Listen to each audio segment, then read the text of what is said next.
الرحمن الرحیم۔ ہم نے اللہ، آخرت، انبیاء، صحابہ اور کتابوں کے متعلق پڑھا۔ آج ہم پڑھیں گے ایمان کے متعلق۔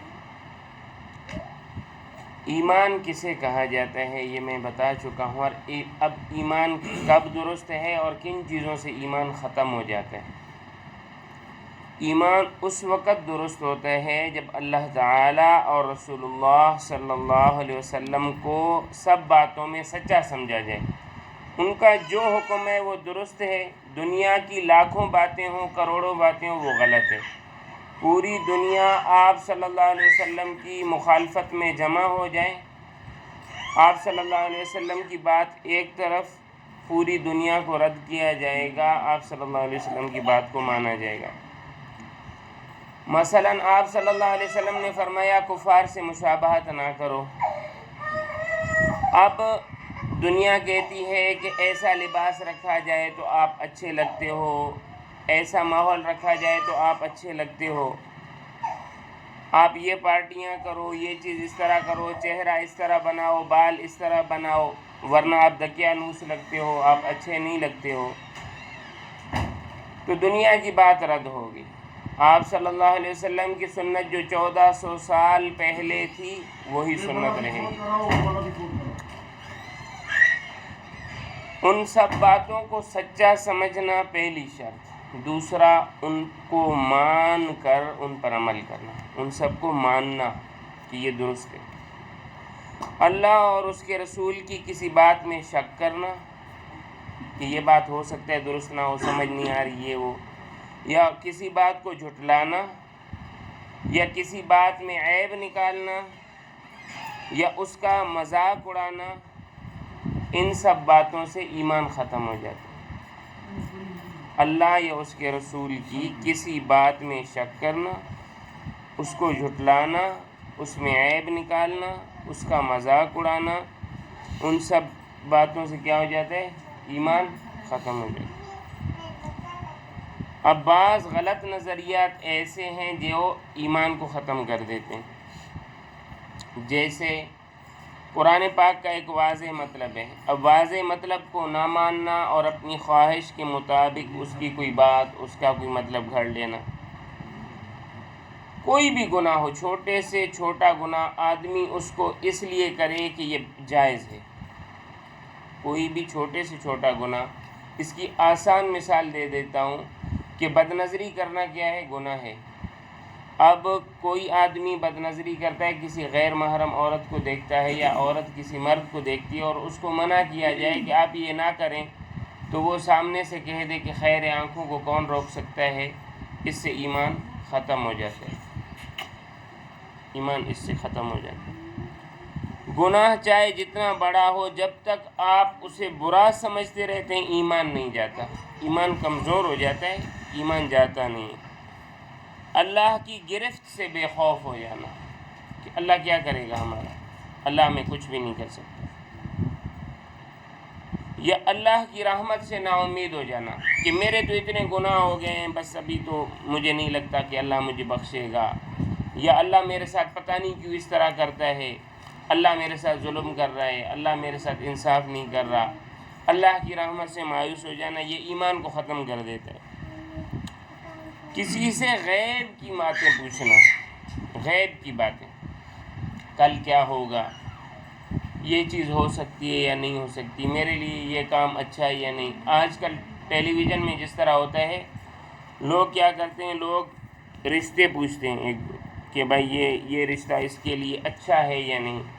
تو آپ صلی اللہ علیہ وسلم نے فرمایا دین دیکھا جائے، دین میں برابری ہے رشتہ کر لیا جائے، کفو ہے رشتہ کر لیا جائے۔ میں ایک مثال دے رہا ہوں، کیونکہ بھائی غیب کی باتیں اللہ کے سوا کوئی بھی نہیں جانتا۔ انبیاء کرام، اولیاء کرام کو کشف یا وحی کے ذریعے یا الہام کے ذریعے باتیں معلوم ہو جاتی، مگر اس کو غیب نہیں کہتے۔ غیب کی کیا تعریف ہے کہ وہ علم جو بغیر کسی ذریعے کے براہ راست حاصل ہو، اور یہ صفت اللہ تعالیٰ کے علاوہ کسی کو حاصل نہیں۔ یہ جادوگر یا دیگر لوگ جو بتاتے ہیں، یہ جنات کے ذریعے یا اپنی ان چیزوں کے ذریعے بتاتے ہیں۔ کسی کو کافر کہنے سے ایمان ختم ہو جاتا ہے۔ کسی کو کہا کہ آپ کافر ہو، یار آپ تو کافر ہو،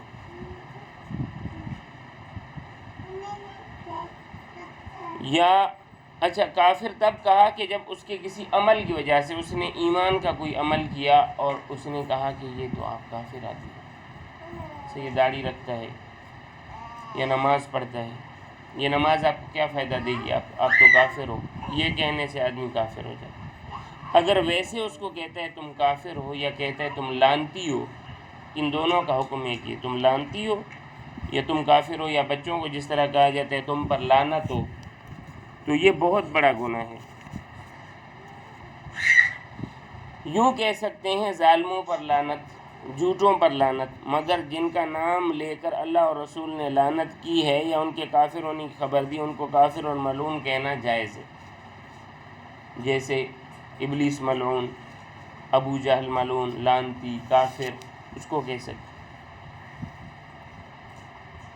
یہ ہو گیا ایمان کے متعلق باتیں۔ دوبارہ سن لیں کہ ایمان کیا ہے؟ اللہ اور اس کے رسول کے احکام کو سچا سمجھنا اور ان کو ماننا۔ اگر ان کو کم سمجھا جاتا ہے، ان میں شک کیا جاتا ہے یا ان کو جھٹلایا جاتا ہے، ایمان سے آدمی نکل جاتا ہے۔ قرآن میں اپنے مزاج کے مطابق باتیں بنانا، کسی گناہ کو جائز سمجھنا کہ یہ گناہ میرے لیے جائز ہے، گناہ کو گناہ سمجھ کر نہیں کرنا بلکہ جائز سمجھنا۔ ایک عام سادہ مثال اس کی میں نے دے دیا آپ کو کہ لوگ عموماً بد نظری کے لیے کیا کہتے ہیں خیر ہے، کوئی مسئلہ نہیں۔ قبر کے حالات کے متعلق عقائد میں کیا ہے کہ جب آدمی مر جاتا ہے، اگر اس کو دفن کیا جائے تو دفنانے کے بعد، اور اگر دفن نہ کیا جائے تو جس حال میں ہو اس کے پاس دو فرشتے آتے ہیں۔ مثلاً بہت سارے لوگ ہوتے ہیں دفن ہوتے ہیں، بہت سارے لوگ ہوتے ہیں دفن نہیں ہوتے، سمندر میں چلے گئے، آسمان میں ٹکڑے ٹکڑے ہو گئے، بم دھماکے میں ٹکڑے ٹکڑے ہو گئے، سب لاشیں پہاڑوں میں گم ہو گئیں۔ اب کہیں کہ یار یہ تو قبر میں نہیں ہے تو منکر نکیر اس کے پاس نہیں آئے گا، تو یہ بات نہیں ہے۔ من مات فقط قامت قیامت، جو مر گیا اس کے قیامت کی منزلیں شروع ہو گئی۔ تو اس کو دفن کیا، دفن کرنے کے بعد یا اس کو دفن نہ کیا گیا تو فوراً مرنے کے بعد دو فرشتے آتے ہیں، ایک کو کہتے ہیں منکر، دوسرے کو کہتے ہیں نکیر۔ وہ آ کر جو ہے 3 سوال پوچھے گا۔ پہلا، تیرا پالنے والا کون ہے؟ یہ بہت وسیع سوال ہے۔ آپ اپنا پالنے والا کس کو سمجھتے تھے؟ مثلاً ایک تو یہ ہے کہ اللہ ہمارا پالنے والا ہے، مگر جب حرام آ رہا ہے، بھائی اب میں اگر اس کے ساتھ سچ بولوں گا تو میرا رزق ختم ہو جائے گا، یا میں زمین کو وقت نہیں دوں گا۔ یعنی اب کوئی بھی معاملہ ہو اس میں یہ دیکھا جائے کہ کیا میرے اس معاملے سے میرا رب خوش ہو رہا ہے، میرا کھانا پینا چلنا۔ رب کسے کہا جاتا ہے؟ انشاء الشیء حالاً فحالاً الی حد التمام، کسی چیز کو درجہ بدرجہ بڑا کرنا یہاں تک کہ وہ کامل ہو جائے۔ جیسے ایک چھوٹا بچہ ہوتا ہے، پہلے ہم اس کو گھٹنوں پر چلنا سکھاتے ہیں، پھر وہ ہاتھوں پر چلنا سیکھتا ہے، پھر اس کے بعد خود چلتا ہے، پھر بھاگتا ہے، پھر سائیکل، پھر موٹر سائیکل، پھر کار، الی حد التمام۔ اب ان تمام حالتوں میں یہ سوچا جائے کہ میرے رب کا کیا حکم ہے۔ اگر کوئی آدمی ہر معاملے میں یہ سوچے گا کہ اس کے رب کا کیا حکم ہے تو پھر کیا ہوگا؟ جب اس سے پوچھا جائے گا نا کہ تیرے رب کا کیا حکم ہے، کون ہے تیرا رب، تو وہ کہے گا میرا رب اللہ ہے، میرا پالنے والا اللہ ہے، مجھے راستہ دکھانے والا اللہ ہے، میری پرورش اس نے کی ہے، مجھے بڑا اس نے کیا۔ اور اگر کئی چیزوں کو رب مانتا تھا، دکان بھی میرا رب ہے، زمین بھی میرا رب ہے، پیسے بھی میرے رب ہیں، سونا چاندی بھی میرا رب ہے، فصلیں بھی میرا رب ہیں، تو وہ آدمی کئی چیزیں کیونکہ اس کے ذہن میں ہوں گی کہ پتہ نہیں کس چیز نے مجھے پالا ہے، وہ کہے گا ہاں لا ادری، میں نہیں جانتا ہوں، بہت ساری چیزیں تھیں۔ دوسرا پوچھا جائے گا تیرا دین کیا ہے، تو کس چیز کو اپنا راستہ بنا کے چلتا تھا،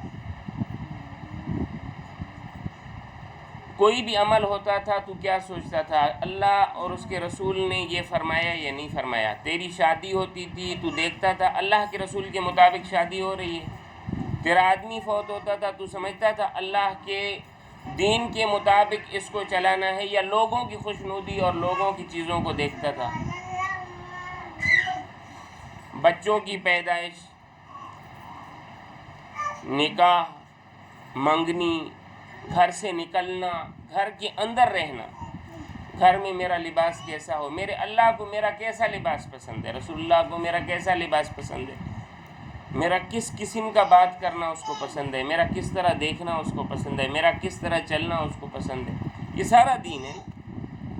اگر اس نے تمام باتوں میں اسلام کو مد نظر رکھا ہوگا تو وہ کہے گا دین یہ الاسلام، میری زندگی کے راستے تو اسلام طے کرتا تھا۔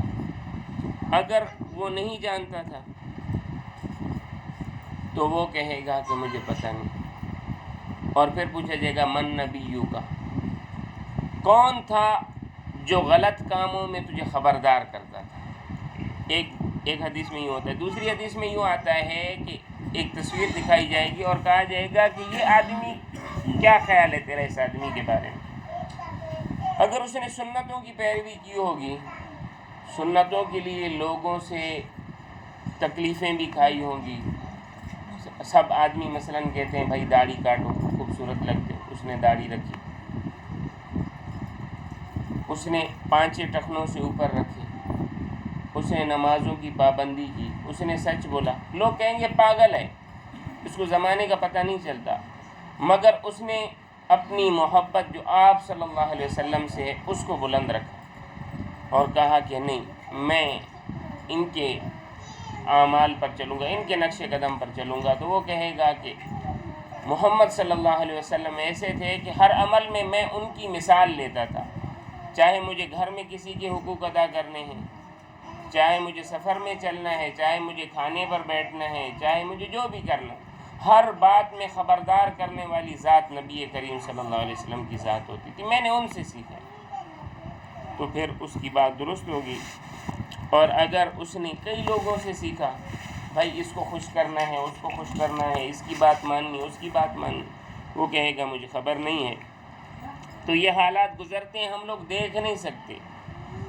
جس طرح آدمی خواب میں جیسے سوتا ہے نا، خواب میں اس کے ساتھ بہت سارے حالات ہیں، ساتھ بیوی سوئی ہوئی ہے، بھائی سویا ہوا ہے، والد سویا، اس کو پتہ نہیں ہوتا خواب میں اس کے ساتھ کیا ہو رہا ہے۔ تو اسی طرح ساتھ دیکھنے والے جو آدمی ہیں جو جاگ رہے وہ اسے بے خبر بیٹھا، اسی طرح قبر میں مردے کے ساتھ بھی اسی طرح ہوتا ہے۔ مرنے کے بعد ہر دن صبح و شام کے وقت مردے کو اس کا ٹھکانہ دکھایا جاتا، اگر جنتی ہے جنت دکھائی جاتی ہے کہ یہ تیرا ٹھکانہ ہے، اور دوزخی ہے تو دوزخ دکھا کر اس کی مزید حسرت بڑھائی جاتی ہے کہ ہاں دیکھو اپنے لیے کیا بنا کر آئے۔